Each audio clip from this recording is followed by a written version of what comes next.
Hello again. आज 24 मई है और ज़ाहिर है समर का दिन है। मैं अपने बैकयार्ड में बैठा हूँ, बड़ा खूबसूरत था। मैंने कहा बैकयार्ड में बैठ के आज रिकॉर्डिंग की जाए और पीछे फॉरेस्ट है, क्रेडिट रिवर है, बड़ा अच्छा लग रहा था। मैंने कहा आज यहाँ रिकॉर्डिंग करें। मैं आज बात करना चाहता हूँ अपने मुल्क पाकिस्तान पे, उनकी अदालतों पे और उनके पॉलिटिशियन, और सबसे बढ़कर उन लोगों से जो उलुल अम्र यानी अपने लीडर्स की इज़्ज़त नहीं करते, इज़्ज़त से बात नहीं करते। देखिए, चोर को चोर कहने में कोई हर्ज नहीं। नवाज शरीफ मुल्क की दौलत लूट के भाग गया, उसके बेटे पूरी दुनिया में लूटी हुई दौलत इन्वेस्ट कर रहे हैं। भगोड़ा है, इसहाक डार भगोड़ा है, चोर चोरी करके मुल्क की दौलत चुरा के ले गया। उसको चोर भगोड़ा जो मर्जी कहिए, रेफ्यूजी है। लेकिन जिनका रिकॉर्ड क्लीन है, आपको कोई हक़ नहीं कि उनके लिए आप अच्छे अल्फाज इस्तेमाल ना करें। इमरान खान है, सब जानते हैं, सादिक अमीन, सुप्रीम कोर्ट ने भी कह दिया था उसको, शाह महमूद कुरैशी, असद उमर या उसके दूसरे जो साथी हैं जिनका रिकॉर्ड क्लीन है, उनको इज़्ज़त से बात करनी चाहिए। अब आप देखिए, पाकिस्तान का former prime minister Shahid Khaqan Abbasi speaker of the assembly को कह रहा है कि मैं जूता निकाल के मारूंगा। नॉर्थ अमेरिका में कोई तस्वुर भी नहीं कर सकता। मैं कनाडा में रहता हूँ, मैं सोच भी नहीं सकता कि हमारे सेनेट में या असम्बली में, हमारी पार्लियामेंट में उसके स्पीकर को कोई फॉर्मर लीडर हमारा ये कहेगा कि जूता खींच के मारूंगा। Impossible, impossible. और वो जो जाली राजकुमारी मरियम नवाज़, मरियम सफदर, जो भी उसका नाम है, उसकी चपड़ासन वो जो है मरियम औरंगज़ेब, उसकी कनीज़ बांदी, जो भी उसको कहिए, इतनी गरीबी औरत है कि उसके मुंह से आज तक किसी के लिए अच्छे अल्फाज निकले ही नहीं। मुझे नहीं पता वो कितनी पढ़ी लिखी है, लेकिन महसूस ये होता है कि थोड़ा बहुत तो पढ़ा होगा, कुछ तमीज़ तो माँ बाप ने सिखाई होगी, कुछ तो अखलाकी अक़दार उसकी होंगी। जिस तरीके से वो एड्रेस करती है लीडर्स को, देखें आज किसी और को कह रही है, कल उनकी हुकूमत आएगी, लोग उसे कहेंगे, तो ये सिलसिला तो चलता रहेगा।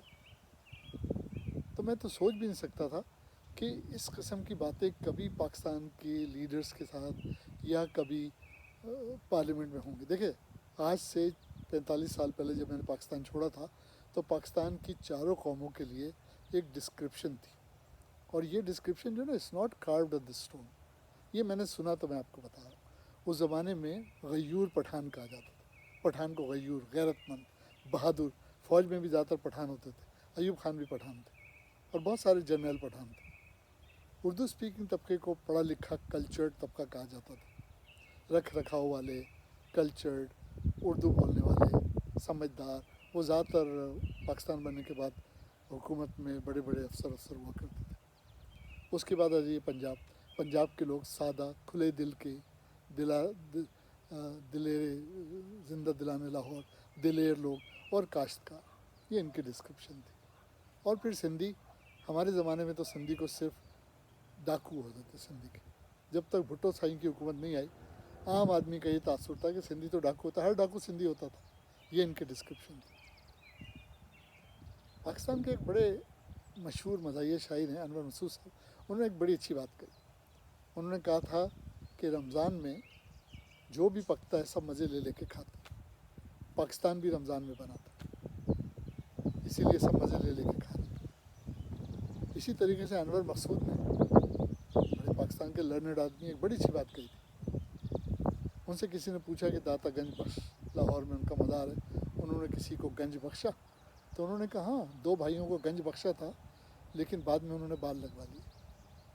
देखिए, ऐसे जो लोग होते हैं, पढ़े लिखे लोग, अनवर मसूद साहब हुए, अनवर मकसूद हुए, ये एक जुमले में सारी कहानी कह जाती है। हम सब जानते हैं कि नवाज शरीफ, शहबाज शरीफ, उसकी फैमिली ने, इसहाक डार, जरदारी, उन्होंने लूट लिया, ख़जाने खाली कर दिए। इस पर बहुत दफ़ा बात हो चुकी।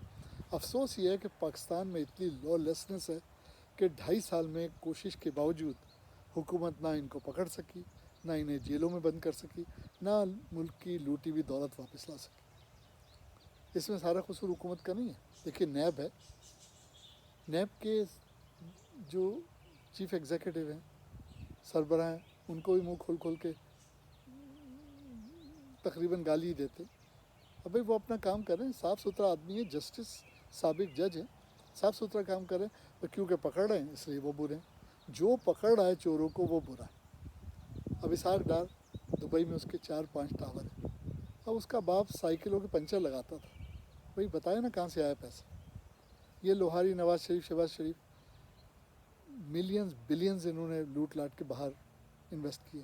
مجھے کسی صاحب نے پیرس سے، کوئی چودھری صاحب ہے، انہوں نے ایک ویڈیو پوسٹ کی ہے، اس میں انہوں نے پوری تفصیل دی ہے کہ یہ لوٹا ہے نواز شریف، شہباز شریف نے، اور اپنا ایڈریس دیا ہے کہ بھائی اگر غلط ہے تو مجھے سو کرو، بھیجو مجھے نوٹس. یہ تو ان کی لوٹی ہوئی دولت جو یہ لے کر گئے، ملک سے لوٹ کے لے کر آئے، یہ تو کھلی کتاب ہے. ان کا منی ٹریل 70 سال کا دیکھنے کے، جب یہ آئے تھے ایسٹ پنجاب سے، کیا لے کر آئے تھے، اور 70-72 سالوں میں ان کے پاس کیا. سمپل میتھ ہے. افسوس یہ ہے کہ جیسے لاہور ہائی کورٹ ہے، ساری دنیا میں بدنام ہو گئی. دنیا بھر کے مجرم کہتے ہیں اگر ان کو اپیل کرنی ہے تو لاہور ہائی کورٹ جا کے کریں گے. اور افسوس کی بات یہ ہے کہ اس کی جو چیف جسٹس ہیں ان کا نام تو قرآن کی ایک آیت ہے، اطہرم من اللہ، میرا خیال ہے اطہرم من اللہ، سم تھنگ لائک دیٹ. افسوس ہوتا ہے کہ ان کی سربراہی میں، میں نہیں کہہ رہا وہ ڈائریکٹلی انوالو ہے، لیکن ان کی سربراہی میں یہ کیا ہو رہا ہے. اور مجھے افسوس ہوتا ہے چیف جسٹس صاحب ہمارے گلزار احمد صاحب پہ، کہ کم سے کم ساقب نثار صاحب ہوئے، یہ چودھری صاحب تھے، ان کے جتنے بھی پریڈیسیسرز تھے ان میں گٹس تھے. از خود نوٹس لیتے تھے، اچھے تھے برے تھے یہ الگ بحث ہے، نوٹس لیتے تھے از خود. یہ گلزار احمد صاحب کو پتہ نہیں کیا ہو گیا. کبھی کبھی مجھے شک ہوتا ہے کہ یہ مریم نواز جو تھریٹ کرتی رہتی ہے نا، اس کا ویڈیو چلا دوں گی، اس کا ویڈیو، ایسا نہ ہو ان کا بھی کوئی ویڈیو اس کے پاس، یہ ڈرے بیٹھے. بھئی ہمت کریں آپ یار، آپ دیکھ لیجیے ملک میں کیا ہو رہا ہے. آپ کو اللہ نے اتنے بڑے عہدے پہ فائز کیا ہے، آپ چیف جسٹس آف پاکستان ہے، آج خود نوٹس کیوں نہیں لیتے جو کچھ ہو رہا ہے ملک میں. لوٹ مچی ہوئی. پہلے میں میاں منشا کی عزت کرتا تھا، میں سمجھتا تھا اس شخص نے محنت سے پیسے کمائے. اب پتہ چلا کہ اس کے پاس جو پیسے ہیں وہ بھی نواز شریف کی دولت ہے، جو یہ فرنٹ مین ہے نواز شریف کا. یہ میں نہیں کہہ رہا، مجھے کسی نے انفارمیشن بھیجی ہے، اوتھینٹک انفارمیشن. سوری، مجھے سمجھ میں نہیں آ رہا کہ اتنی لوٹ مار مچی ہے، عدلیہ کچھ نہیں کر رہی. اب ایک ہی بات سمجھ میں آتی ہے کہ یا تو ہمارے جج رشوت خور ہیں یا ڈرپوک. تیسری بات تو مجھے سمجھ میں نہیں آتی. میں بھی عدلیہ کا حصہ رہا ہوں، میں نے ہر ویڈیو میں بتایا کہ میں ہائی کورٹ میں 4 سال کام کر کے آؤں. میں نے بڑے کلوزلی ججز کو واچ کیا ہے، ان کے ججمنٹ دیکھیں. ایسے بزدل جج اور ایسے رشوت خور جج، معاف کرنا، جب میں پاکستان میں تھا ایسے نہیں ہوتے تھے. میں امید کرتا ہوں کہ کبھی نہ کبھی میری آواز چیف جسٹس صاحب کو پہنچے گی، لاہور ہائی کورٹ کے چیف جسٹس کو پہنچے گی، اور ان ججز کو پہنچے گی جن کو اللہ نے انصاف کرنے کے لیے کرسی پہ بٹھایا اور وہ انصاف نہیں کر رہے. اور کبھی نہ کبھی انشاءاللہ تعالیٰ ملک کی لوٹی ہوئی دولت بھی واپس آئے گی، مدینہ کی ریاست بھی بنے گی، اور میرا ملک بھی انشاءاللہ تعالیٰ